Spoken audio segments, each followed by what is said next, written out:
the 5 senators who ran with Change Party who happen to still be in the chamber, but really all of the independent senators in the chamber, obviously the majority of the chamber position. And I like to give this public comment at the beginning of each term to really just stress bipartisanship. I think it's extremely intimidating and it's very difficult to be in the chamber as a minority. I don't really have to explain why. I think we all can understand why. So just keep bipartisanship in mind.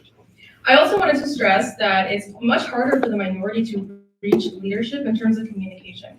If a vision senator needs to, reach the president, for example, it's as simple as maybe a text, or probably more realistically like a Snapchat message. But for some in the minority, it's a lot harder. So for example, I know the Senate retreat recently happened. That gives you a half absence back, which is obviously, can be very important. Specifically for Senator Andrew Larson, he's not here today. He's in a show called The Importance of Being Earnest. Go see it. It runs till Friday if you can. But he could have really used that half absence.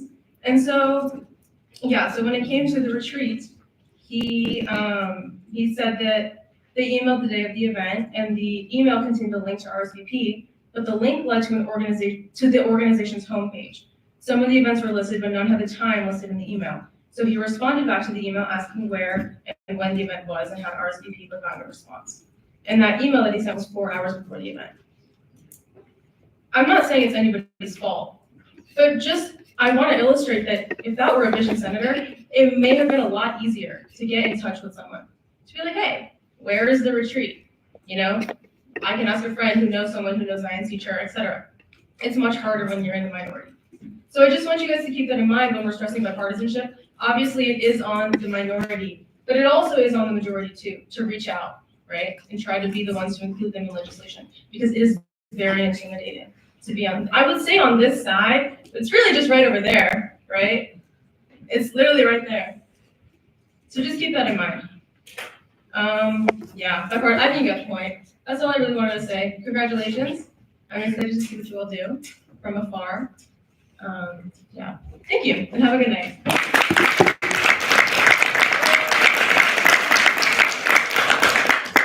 We are now in line for Raj Mia. Okay, we are now in line for Max Bannon. I also reserve. We are now back in line for Raj Mia.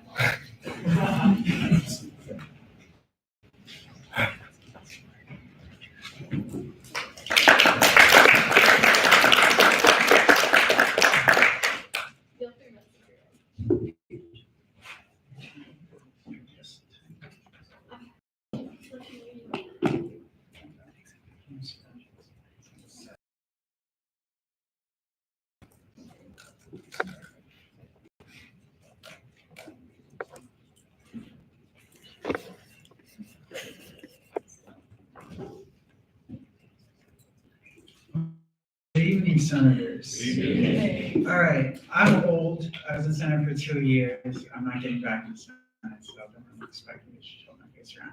But I am here for one thing, because I'm graduating this semester, and it's March. So I bought my graduation outfit and whatnot. I don't know who's in charge of INC or who will be, but I just wanted to ask, will there be graduation courses? Because I want to see if I can get some. I'll pay you like $60. I don't care what the price of it, regardless. So that's like the major reason why I came, because I just wanted to know if that would be available. So just putting that out into the ether, so whoever does get the job can see to it. I have 2 minutes still? No, maybe 3. So hi Aaron, hi Julia. So I can't come to Senate without commenting on someone, so I got to comment on you, Aaron. Sorry. I looked at the agenda and I saw that the committee chairs were put into a block. You've been here long enough, you should know the Rule 7 by now.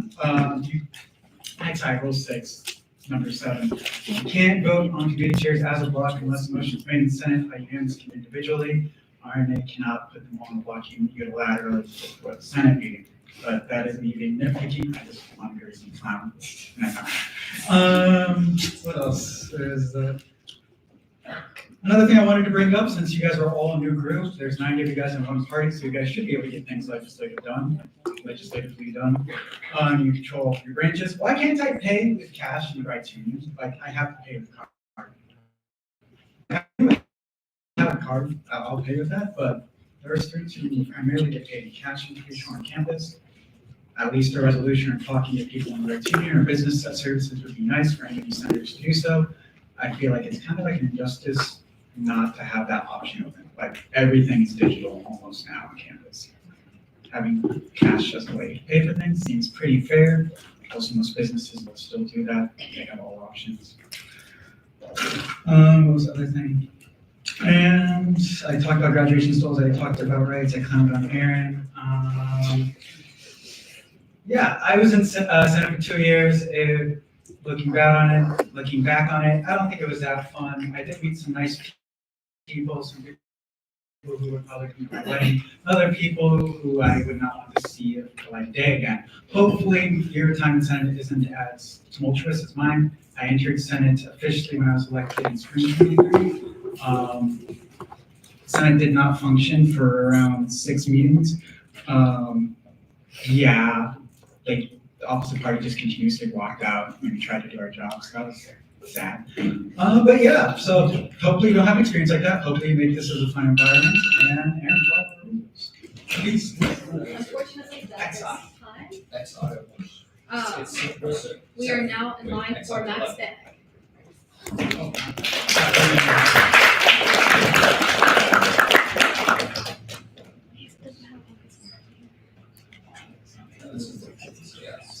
We have actually.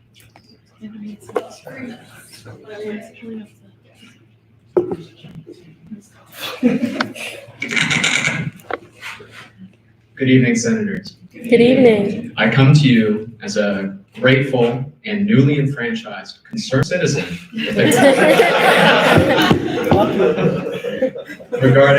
regarding the decision-making responsibility of our student senate. And I'll get to this for the back half. But on the first half, I wanted to give you all a disclaimer. If you all pull up the UF Senate website, I'm sure we've all read these words before. These senators are elected by their peers and work for a year-long term to represent their constituencies and make educated decisions based on their behalf. To start, I wanted to note my marked disappointment in RNA's decision to place all committee chairs in a block, thereby removing each of the chairs' individual presentation period before the chamber, and thereby stripping you all as senators the base ability to make your educated decision. Despite the precedence that has been set over the past year, as denoted in March 19th, 2024, and the March 22nd, 2024 minutes, whereby even when a chair position was uncontested coming through RNA, we still did our due diligence by requesting those chair applicants present their ideas before the entire chamber so that we can instill upon them a vote of confidence. With respect to the technicalities, as per Rule 6, as Senator Emeritus Mia notes, it is clear in stating in Rule 6(7), Section D, that the Senate, Rule 11, you're right. Rule 11, Section 7 is clear that the Senate will hear these recommendations individually unless otherwise agreed to by unanimous consent. Regardless of what you feel the qualifications of these nominees are, and I believe they are all very qualified candidates, the original author of Rule 7 clearly intended for all chairs to have their ideas shared before the entire chamber for them to have a vote of confidence in their leadership, rather than secluding these deliberations solely to the RNA committee. As such, I would look highly upon any voting member of the Senate to make a motion to remove the special rule allowing for this block, as I do not believe that it was able to be put in place in the first place. Moreover, moving on to what I have presented right here, I wanted to raise the group's attention to committee seat nominations.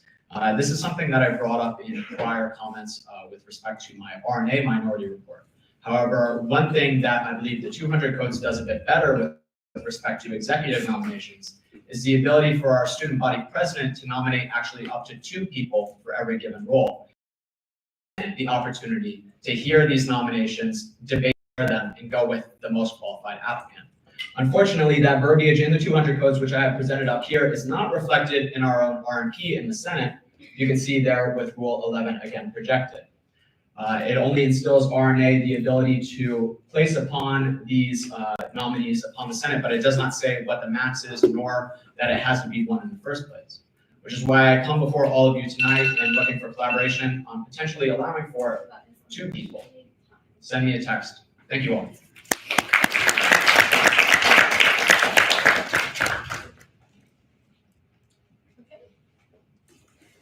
We are now in line for amendments to the minutes. Are there any amendments to the minutes? Seeing none, we are now in line for amendments to the agenda. Are there any amendments to the agenda? Majority Party Leader Fong. I move to put the emergency replacement nominees into a block by unanimous consent. There has been a motion to put the emergency replacement nominees into a block by unanimous consent. Do I hear any objections? Hearing none, that motion passes. Follow-up, Follow. I motion to approve that block of emergency replacement nominees by unanimous consent. Okay. There has been a motion to approve the emergency replacement nominees by unanimous consent. Do I hear any objections? Hearing none, that motion passes. Is there a follow-up? Follow-up, Follow-up. I move to approve the open off-campus seat with Isabella Flores by unanimous consent. There has been a motion to approve the open permanent seat nomination for Isabella Flores by unanimous consent. Do I hear any objections? Hearing none, that motion passes. I motion, so, follow-up, Follow-up. I motion to approve Maya Adicula for the Budget and Appropriations Committee Chair seat by unanimous consent. And just for some clarification there, that is able to be done because we cannot make them a block, so it will just not be a block.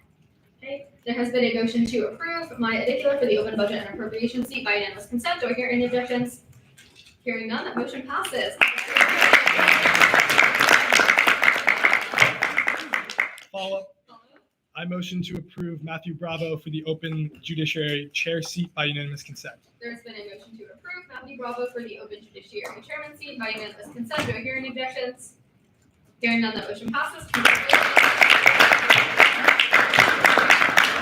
Follow-up, Follow-up. I motion to approve Mia Filoramo for the open R&E committee chair seat by unanimous consent. There has been a motion to approve Mia Filoramo for the open rules and ethics committee chair seat by unanimous consent. Do I hear any objections? Seeing none, that motion passes. Congratulations. Follow-up, Follow-up. I motion to approve Crystal Felix for the open INC committee chair seat by unanimous consent. There has been a motion to approve Crystal Felix for the open information and communications committee chair seat by unanimous consent. Do I hear any objections? Hearing none, that motion passes. Follow-up, Follow-up. I motion to approve, I motion to put all of the open committee seats into a block by unanimous consent. There has been a motion to make a special rule to place all of the open committee seats in a block by unanimous consent. Do I hear any objections? Hearing none, that motion passes. I motion to approve all of the open committee seats in the block by unanimous consent. There has been a follow-up and a motion to approve all of the nominations in the block by unanimous consent. Do I hear any objections? Hearing none, that motion passes. Follow-up, Follow-up. I motion to put all of the excused absences into a block by unanimous consent. So, yeah, they already are in a block. Okay. So if you would like to rescind that motion, Rescinded. yes. I motion to approve all of the excused absences by unanimous consent. It is actually excused and unexcused together as a block. Would you like to rescind Amend. that motion and reading? Okay, I would like to rescind it. I motion to approve all of the excused and unexcused absences by unanimous consent. There has been a motion to approve all of the excused and unexcused absences by unanimous consent. Do I hear any objections? Hearing none, that motion passes. Senator Urbans. I move that all communications and different documentation to reflect Senator Salvador's name correctly spelled as Marco instead of Macro. Okay.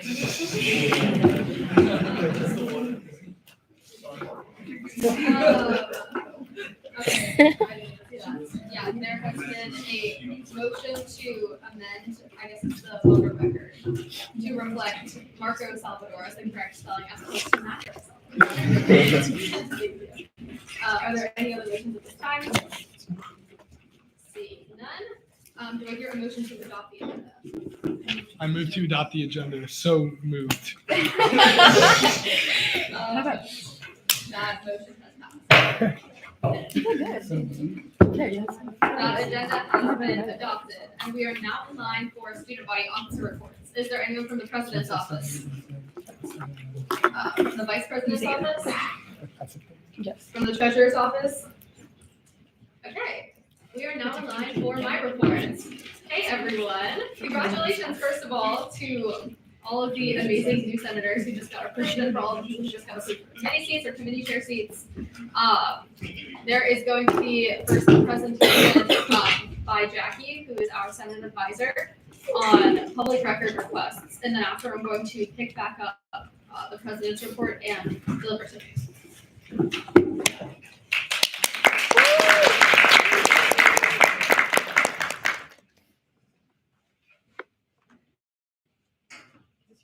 Good evening, y'all. How are we doing? Good evening. I apologize for my casual attire. Today was housing fair, so I've been running around, probably got a sunburn, but excited to end the day with y'all. My name is Jackie Phillips, and I serve as an assistant director in campus engagement, specifically with student government advising and operations. And so I'm here tonight to give my semesterly presentation on public record requests, as well as eligibility, and to open the floor for any questions you all may have. So I'll start off sharing a little bit about campus engagement, so you can learn a little bit more about the office that I work in. Then we'll chat through the Florida Sunshine Laws and public record requests. And then we'll end with some eligibility requirement reminders. And then if you have any questions, I'm more than happy to answer them. So to start off, a little bit about campus engagement. We're located on the 3rd floor of the Rights Union in the student engagement portal. My office particularly is in the student engagement suite, or in the student government suite in the student engagement portal. But campus engagement as a whole is comprised of student government advising and operations and campus events and traditions. So under our student government advising and operations half, we provide advising and support for all entities of student government. So I serve as the primary advisor for Senate. So you'll see me here every Tuesday night with y'all. And then that also includes our lovely Senate secretaries, Kira, Ariana, and then Jenna, who no longer attends Senate meetings, but you'll probably see her in the office. She does a lot more of our administrative work, including the website now that we have free for the rest of the semester. And then we also help oversee and manage the energy services that student government funds. So that includes the print lab, the bike repair shop, and the graphics and coffee center. And you've probably met some of the rest of our team, and you'll see them around. Under campus events and traditions, we have Gator nights and signature events. So a lot of the large scale programming. And then we also provide support for student programming and events like Great Gator Welcome. Our team puts that on. Different events throughout the year like Silent Book Club, Board Game Bonanza. In a few weeks, I'm really excited to be bringing an escape room to campus. So y'all are actually the first ones I'm sharing that news out with. So stay tuned on our Instagram for information about that. Y'all can actually sign up as a group or individuals. And then we also provide advising to homecoming. So now let's get into PRRs. Can anyone tell me what does it mean for business to be done in the sunshine? If you were here last semester, you should know. Yeah. It means it has to be transparent and basically like in the sun. So like public information should be transparent and Yeah, exactly. You're spot on. So the state of Florida is unique with the sunshine laws. Essentially, this is the set of statutes that talks about open meetings. And so as a governmental entity, student government has agreed to follow the Florida sunshine laws. So some important things for you all to know. The sunshine laws provide a right of access to governmental proceedings of public boards and commissions at the state and local levels. This applies to any gathering of 2 or more members of the same board to discuss a matter that will foreseeably come before that board for action.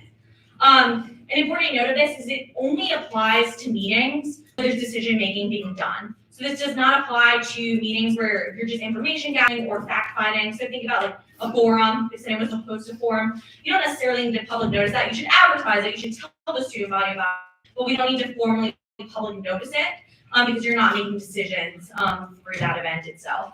And so this is where our 24-hour notice for meetings comes in. So you'll see the subway near the elevators, there's a public notice board. All Senate meetings, including committee meetings, are public notice at least 24 hours in advance.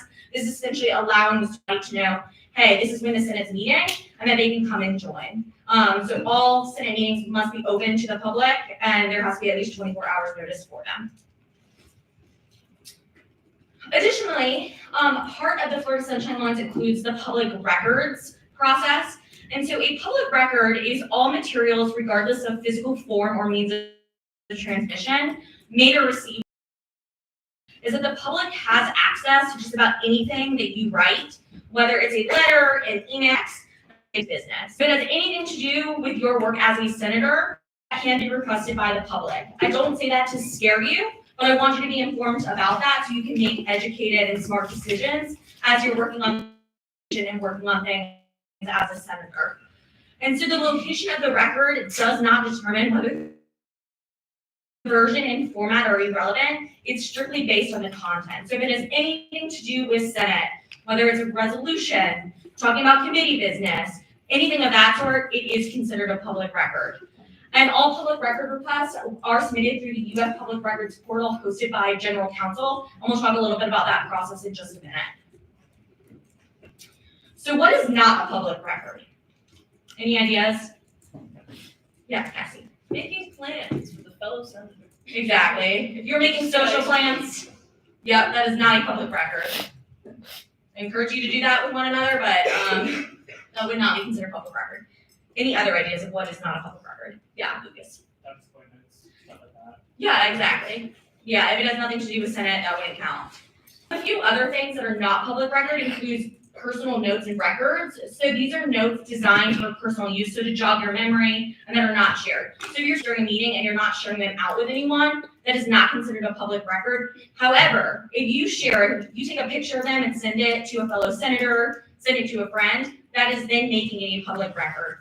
So if you're just keeping it for yourself, that's considered a personal note. But as soon as you send it to someone, that is making it a record. So keep that in mind. Also, personal records. So if you accidentally send or receive something from your U.S. email that has nothing to do with Senate, that's not a public record. So I'll use the example of if Crystal from the INC email accidentally puts it in for something, it's an email to that. If it has nothing to do with Senate, that's not a public record. However, for those with SG accounts, you should only be using that for SG business. And then lastly, responsive documents. When you receive a public records request, it asks for responsive documents. Essentially, folks are allowed to request anything that already exists. If it does not exist, it is not as a responsive document. So you don't have to create something new from a request. So that's something to keep in mind as we go through this process. And so as we talk about public records requests and how they relate to Senate, you as a senator have a few rules of responding. So it's your responsibility to not only be responsive, meaning you have to acknowledge the request promptly and respond with good faith, but you also have to respond in a reasonable time, meaning you can't drag your feet for weeks and weeks and weeks. The public have the right to this information. And so if you receive a public records request, please respond, please give the information they're seeking, please turn it over within a reasonable time. We understand your students, focus on your studies, focus on the other things you have going on, but please respond in a reasonable time. And then also you have the right to ask for clarification. If the request doesn't make sense, please ask us for clarification, ask us for help, and we can always follow up with the requester. So what does this look like?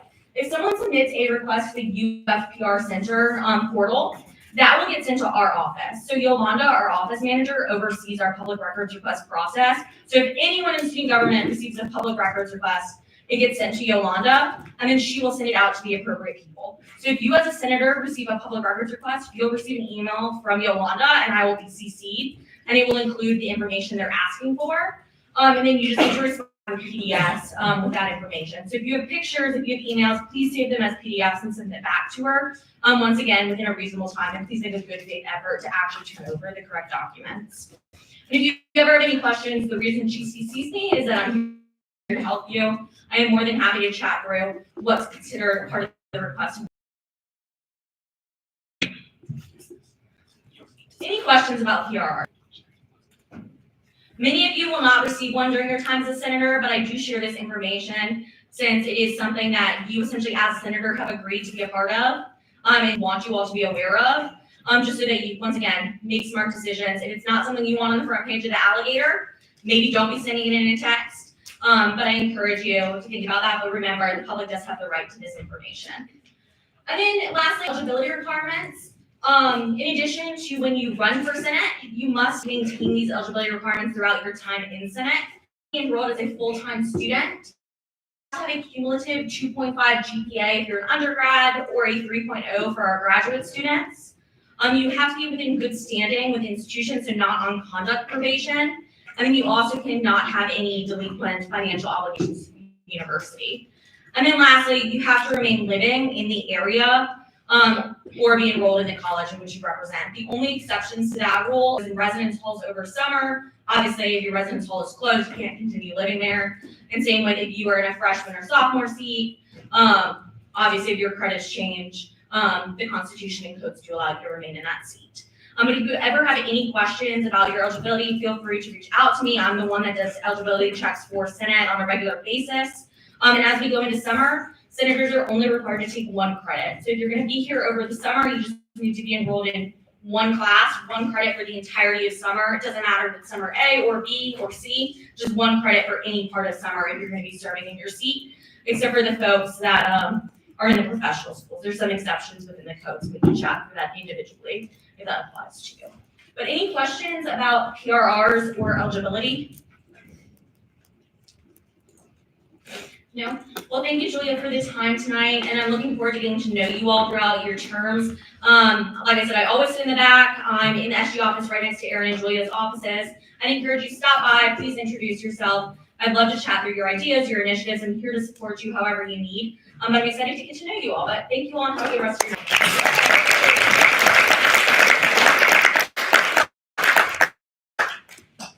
Yeah, Jackie is amazing, the greatest of all time, so thank you so much for that. Okay, I have a bunch of different announcements, so we're doing one by one. The very first thing I want to say is congratulations to everyone who just got approved. I know I already said it, but I know that you're all going to do a fantastic job. I've seen the work that a lot of you decided to get started, to work as a united front to ensure productivity and organization and all that. Also, if you cannot hear me at any given point, there's this motion called point of personal privilege. You're able to stand up and wait to be recognized, and you can say point of personal privilege, can you please speak louder? Or that goes for anyone who's engaging in debate. I understand that I don't have a microphone, and I will try my best to project my voice. But that being said, if you're in a situation where you can't hear a vote or you don't know what we're voting on, please do that so that you're not confused or you're not voting on something that you are like you're just standing up just to stand. Also, I see a bunch of seats that are open throughout, so in the future, if we could all try to move up as much as possible, that would be amazing and very much help with acoustics. And then, yeah, so Q&A committee this weekend set the time and place of every single Senate meeting to be, or for the term, for every Tuesday in which that classes occur, as per the UF academic calendar, for 7:30 p.m. in the Senate chamber. If that time or date changes for whatever reason, we're going to make an announcement about that, or send out an email. But as per the rules and procedures, Senate exec is required to make a religious holiday calendar. The codes say executive board will release an amendable religious holiday calendar every fall, spring, and summer term. I don't know which QR code is which, but one of these codes is the academic calendar. So if you are curious, this one, people are indicating. Yeah, so if you're curious, please take a look at that. It's not every single holiday that exists within the spring timeframe on there. A lot of holidays were purposely left off. We just tried to include the ones that involve the most observances or I don't know, different things like fasting or going to services and stuff like that. So basically we use this calendar to guide our meeting schedule, but it doesn't necessarily dictate or determine it. But please let us know if you have any questions or anything like that. We're open to everything. Yes. If you have any potential suggestions or amendments to this calendar moving forward, please send me an email at sg.ufl.edu. That would be the easiest way for me to receive that, and you have to do that right now if you know them off the top of your head. Okay. Then the third announcement is we now have a sergeant at arms. I would like to introduce the sergeant at arms, Gabe Dick. We could wave to. But yeah, thank you so much for doing this. We really appreciate it. Basically, if you don't know, the job of the sergeant at arms is essentially to ensure that senators stay within the room when there's a vote going on, especially so that it doesn't mess up the voting numbers, and then bring people's attentions to particular procedures. within the rules and procedures and the codes and how I will be dealing with it. I'll be following the codes, so I'll issue up to 2 warnings. And if there's any type of an issue where you would need to receive that 3rd warning, senator or not, sergeant at arms handshake will politely escort you out. You will be nicely asked to leave. So I just wanted to make that clear. And then also, just please keep in mind, this also applies to leaving the room to like go to the bathroom or something during a vote. So like just try your best to not do that when we're in line for a vote, just because the sergeant at arms will be guarding the door to ensure that people are not leaving. Okay, up on ad hocs. The term ad hoc is Latin for purpose. So as such, we're going to be doing task force-based ad hocs, which is also the way that it's outlined in the codes. So instead of having a committee that's kind of like active for the entire, like, for like a year or like a semester or whatever, it's going to be mission focused. So I believe this form is the form to submit ideas for ad hoc committees. You don't have to write a whole lot in that form. If you have any questions, you may also come to my office hours every Wednesday from 2 to 4 p.m. But yeah, please fill this out. By the next Senate meeting, we'll basically, like, I'll be going through them and seeing who's interested in what. And then, like, by the next Senate meeting, ideally, we'll know, like, which ad hocs we're going to be moving forward with. And then we'll release some type of, like, application process for them. Nothing too complicated, but just so we know how much interest we have within the Senate for particular ad hoc committees.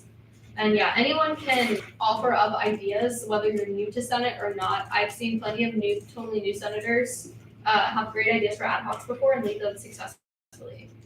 So please submit. If you're currently on an ad hoc that is active, I would also appreciate if you could fill out this form just so that we have all of these submissions together. So that goes for the existing ad hocs. And then updates on provisos.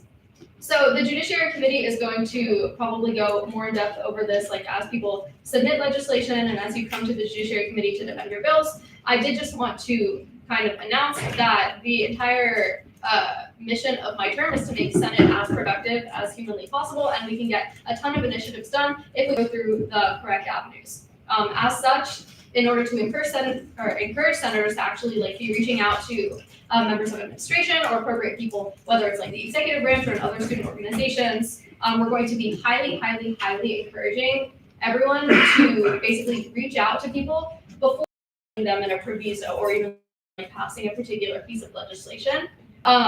This is not like something that is currently codified. So, you know, it's not illegal if you don't reach out to someone and you include them in the proviso. That being said, though, we will be like looking for and aiming to see if you have some type of a proof of contact, especially for people who are like particularly open to meeting with students and like very easy to contact. Like you should 100% be reaching out to those people and getting their feedback on particular initiatives before you even begin to like pass a resolution or a different type of bill for something that they are in charge of. And then moving forward, yeah, basically just to encourage productivity and actually reaching out to the people that we're putting in proviso. And the last announcement that I have for tonight, Rec Sports, something that we directly fund, very exciting, wants to come in and give a presentation to the Student Senate, wants to get our feedback on ways that they can improve the student body and improve like the Rec Sports model. They're creating this type of like a master plan for developing the biggest needs and priorities within the UF community. And because we're the Student Senate and because we're official and also we fund them and offer great input, they want to come here and get our feedback. I understand that it's pretty late and I know that they want roughly 45 minutes, which I wasn't sure about doing that within the Senate meeting. I believe that they will be coming on Tuesday, April 1st at 6:30 p.m. We will have the Senate chamber booked at that time. So if you are able to, I really strongly encourage all of you to show up at 6:30 p.m. on Tuesday, April 1st. I will send out an email reminder as well to hear from and give feedback to Rec Sports. And I believe that they're also going to be playing some like fun games and getting feedback in a really engaging way, which is awesome.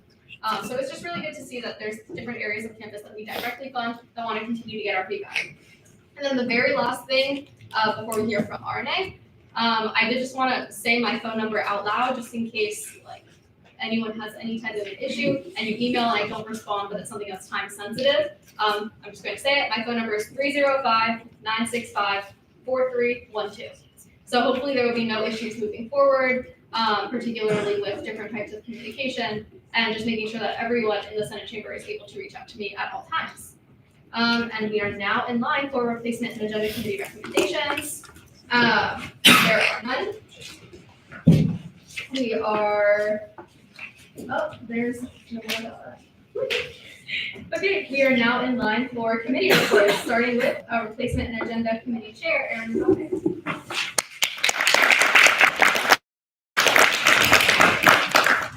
Okay, so this report is off. Okay, so firstly, I want to announce the open seats for this upcoming Senate meeting. There is an open veterinary medicine seat, Murphy area seat for the open permanent Senate seats. And then for open committee seats, there are 2 open seats on the Judiciary Committee and 2 open seats on the Rules and Ethics Committee. So those applications will be out. Jackie, do you know when those applications will be due if RNA will be meeting this Sunday we get back from break? Yeah. The Friday The of Friday. spring break. All right. So they would be due the Friday at noon of spring break. All right. I do want to talk about that application process. So I received some emails from senators who had either tried to apply and couldn't, or a variety of other reasons. I want to point out that these applications are open for a while. Please do them early. And if there is an issue with the website, email me before the deadline, please. If you email me before the deadline, we can work on things. You can send me your application materials. But that's really important because we don't want anyone to not be able to interview for these seats. Continuing forward, so we will be meeting on the Sunday we get back from break. I hope everyone has a great break. Other than that, I think that's pretty much it. If anyone has any questions regarding the open seat or what RNA will be deliberating on at the next upcoming meeting, please reach out to me. My office hours this week will be 10 to 12 a.m. on Friday, but moving forward, they'll be Friday 3 to 5 p.m. Monday 3 to 5 p.m. Yeah. All right, thank you.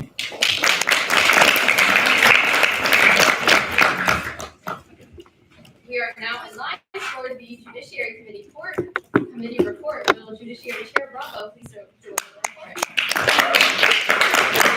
I just want to say that's more applause than Aaron got. So I'll take that. So one of my biggest goals, well, first off, thank you for entrusting me with the position. But one of the biggest goals, good Lord. Oh my God. Dude, they are happy to have him gone. So basically my biggest goal is to make it a more efficient committee. That's really the main thing we're here for. We want to see everybody's bills legislation passed. It was efficient already. We're going to try and do an even better job. For vice chair, I'd like to announce that Aaliyah Henley will be serving as the vice chair. I just want to say, all committee members, could we please meet after outside in the Senate chamber? That'll determine whether or not we'll meet the Sunday we come back for spring break, or if we'll have to wait another week if we can't make quorum. And then I just want to say thank you all for applying to the Judiciary Committee. I know a lot of people applied through RNA. Quick story time. I don't like to talk a lot about myself, but if you didn't get a seat this time, it is not the end of the world. I applied 13 times for an open off-campus seat my freshman year. Got denied every single time. So it is not the end of the world if you didn't get a committee seat this time. There are more chances, and just don't ever give up. So thank you.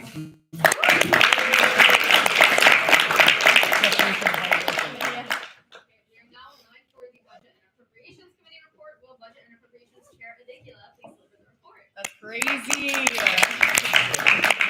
Okay, hi guys.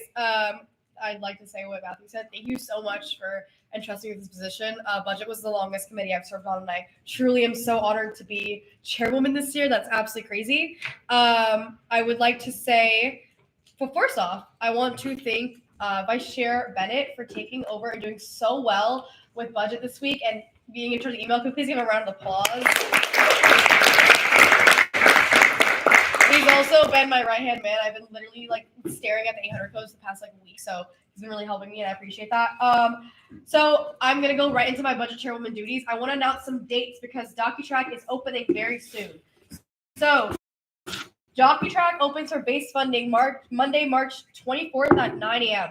Base funding, I mean, again, if you guys have any questions about anything, please come up to me. But that will be closing deadline So we also have a new code to assign delegates. Presidents and treasurers are the only ones that are allowed to submit requests now. But if one cannot, then they have to assign a delegate. The deadline to assign that delegate is Wednesday, March 26th. Operational event and travel requests open April 2nd at 9 a.m. And then DocuTrack will close for base funding April 7th at 4 p.m. And all hearings will be April 9th, 10th, and the 15th through 17th. All this will be completed by the 23rd per the codes. I will send this out. You guys will have that, but I'm just letting you know right now that right after spring break, we're getting it to work for budget. We have a new cycle coming up. I'm terrified, but I'm so excited. Also, if you are on my committee, just got approved from my committee or is on the budget committee, please come up to me right after this. I want to start a group chat. I want to get to know your faces. And if anyone has any questions at all, please let me know. I'm very honored. Thank you so much for this opportunity. I can't wait to get to work. We are now in line for the Rules and Ethics Committee report. Will Rules and Ethics Chair Fularama please deliver the report? Hi everyone. Same thing that Maya and Bravo said. Thank you guys for entrusting me with the position. First things first, if I mispronounce your last name, please correct me. I want to say it right, so just come up to me after if I say it wrong. I'll be sending out expectation emails outlining your constituency requirements and just emphasizing the absence policy. So you guys just have easy access to that. If anybody has any questions about that, please email me. As a reminder, it's a 7-day period in which you can submit an absence excuse and from when you complete your constituency to submit it to the Rules and Ethics Committee. We met today to go over constituencies, so we should be sending midterm updates after the break. Constituency is due at the last meeting of the Senate term, so please try to get that done early. I don't want to have to put anybody on probation, so try to work ahead. And on that same note, we're going to start with the constituency calendar again. I don't know if any of you guys are here for that, but my team is really excited to get to work on that. And with that, I'll yield to Senator Sabadash to give some updates about constituency. Thank you for approving me today. I want to start off my position on the right foot, so I want to every meeting make sure our committee gives you guys options for constituency options. Two, and I'm going to get back there are many, but I just wanted to highlight a few that I found. There are 2 SB events coming up this week. One of which is in conjunction with the leadership development cabinet and leadership cabinet. And that is in Plaza of the Americas on the 13th from 4 to 5:30. There's a Stay Toad Alley connected. The cabinet event also has to be funded in the right to Breezeway on the 13th from 12 to 2. That's, like I said, this is an SG event. And then when we come back, there's the Swan Tree Conference, 9 to 4 p.m. on the right, March 29th. Excited to doing this, and I'm excited to give that as a chamber, hopefully intentional and be efficient. So, thank you guys. Yeah, thanks, Senator Sabadash. On that same note, if you guys see any constituency opportunities, please let me know so I could share it with the rest of the chamber so that everybody can have equal access to getting their constituency done. And yeah, I'm looking forward to working with you all. We are now in line for Information and Communications Committee report. Will INC Chair Felix please deliver? All right, hey guys. So again, thank you so much. I'm so excited to continue with INC. Shout out Senator Enriquez. She did a great job. And shout out the whole committee. First time we've had a Kahoot at the new Senator orientation. Shout out Jonah. I know you won wherever you are. Just addressing the Stoles thing. So for seniors, it's going to be third through the SG office. You can contact Yolanda. It'll be posted on the e-market soon and available for pickup. You can also bring cash to the SG office for that.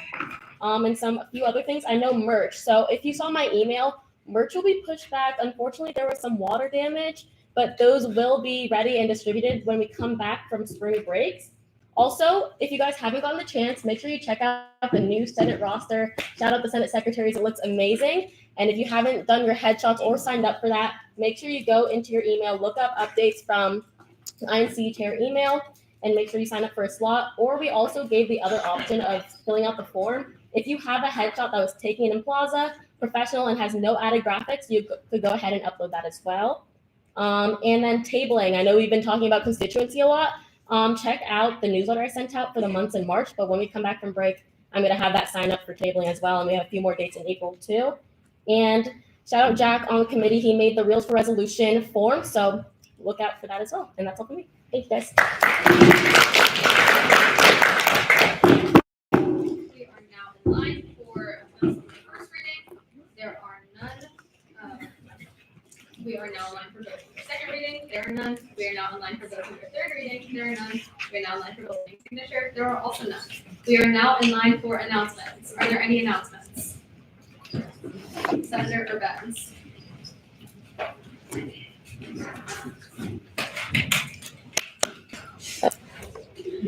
Sorry, this is super weird because we don't have public comment anymore, unfortunately, as senators, but I'm gonna be really, really quick. Yeah, so I have a legislative update. I just got back from Tallahassee, so if anybody's like interested in that, awesome. Hopefully you'll enjoy this little presentation that I have. Cool. So to start off, I've been working with the FEA, but what is the FEA? That is the Florida Education Association, which is a statewide union that includes all education-related unions that choose to associate with it. It's a regional body of the National Education Association and includes unionized K-12 teachers, university faculty, graduate assistants, and other staff. I am a current sitting graduate senator who also happens to be the Graduate Assistants United co-president and United Faculty of Florida vice president of Graduate Assistants United Bargaining Council, which basically means I'm the statewide representative for all of us. Sound good? Yeah. Cool. So I'm going to talk about some bills. There's 4 of them. Technically 2, if you know how like laws work. They're besties. Not these ones. Hold for applause. Cool. All right. So SB 1726 and HB 1321 are both about limiting government control and transparent presidential searches. This is directly from the Senate website. If anybody wants to take a second to read that. If not, I can explain it in 15 seconds. Phenomenal. Cool. So this is just a checklist. I straight up just read the actual bill text and just wrote bullet points as I went through the bill. This is just facts. This is just what it says. So it has financial disclosure compliance from each citizen member of the Board of Governors in the state university system. That's us. And citizen member is also very important. It also adds term limits for the Board of Education, Board of Trustees, and Board of Governors. It has more specific presidential search committee protocol. It defines the term syllabus. Pretty cool. And it increases textbook list transparency. It's very long and complicated. If you want to read that, that's very specific. But that's all on that bill website. If you wanted to get in the nitty gritty, this is basically a little bullet point of what that is. Gorgeous. And then the second one is my favorite. It's why I'm wearing this cute little button. SB 760 and HB 631 means no more fees for GAs. Like for real, like 0. That's awesome. This is literally just the bill text. For reference, we have the healthcare and transportation fees waived. This would waive those other 2 fees, which are A&S and technology. This is just numbers. I know a lot of people read that and were like, oh no, less A&S fee money. That's not necessarily what's going to happen due to this bill. The appropriations committee in Senate is not necessarily like deliberated on what exactly that means or what they might do to mitigate that concern. So it's not necessarily a threat. The higher education appropriations should be reviewing it relatively soon. It's been referred to that committee last week, I believe. Also, that's me if you hear. Cool, but the point of this is good things are happening. Let me know if you want to support them. I've been working very closely with FEA and trying to get more like work with them. So please reach out if you're interested in like working with us or do more things, I guess, because we do have free will and we can go to Tallahassee whenever we want, so long as we have time and a car. So yeah, thank you.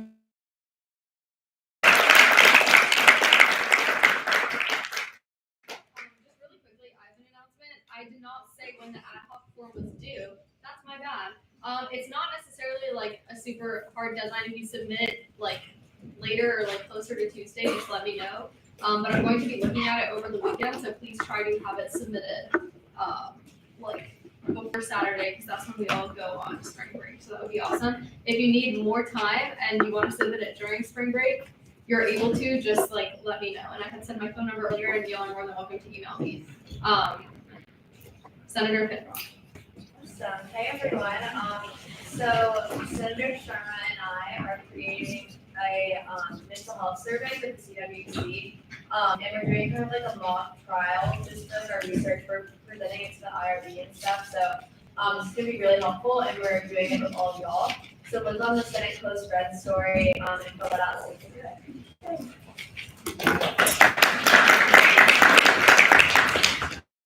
Senator Wright. Hey, today Jackie talked about the sunshine laws, and this really has nothing to do with how it functions in the Senate. But since you talked about it today, I thought I'd mention something really personal to me about it. I won't talk for long, I promise. The sunshine laws were amended in 2023 to include protections for minors. The bill was pioneered by a family friend of mine, Miss O'Sullivan, if you recognize that last name. The bill is really important to my family and the Gainesville community and was a resounding success when passed. It honors my brother's best friend who was murdered in 2021 when he was 14. It's all about protecting the privacy of minors when law enforcement is involved, and it's really important to me. So since you mentioned today, if you'd like to know more, please come talk to me about it. It's kind of how I keep this out.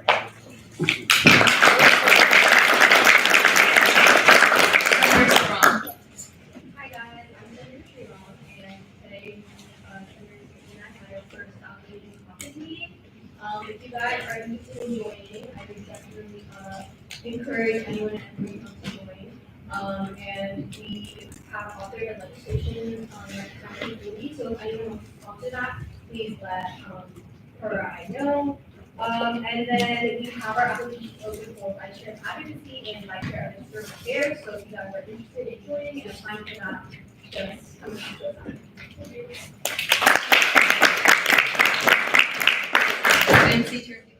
All right, on the note of the close friend story, I'll be having that updated by next meeting. But if you're a new senator, could you just DM your Instagram account to the Senate Instagram just to make it easier to find? That's all. Thank you guys.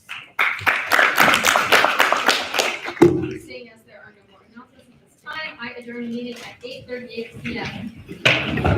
Okay, Budget hold up. committee. For voter record, everything should say yes.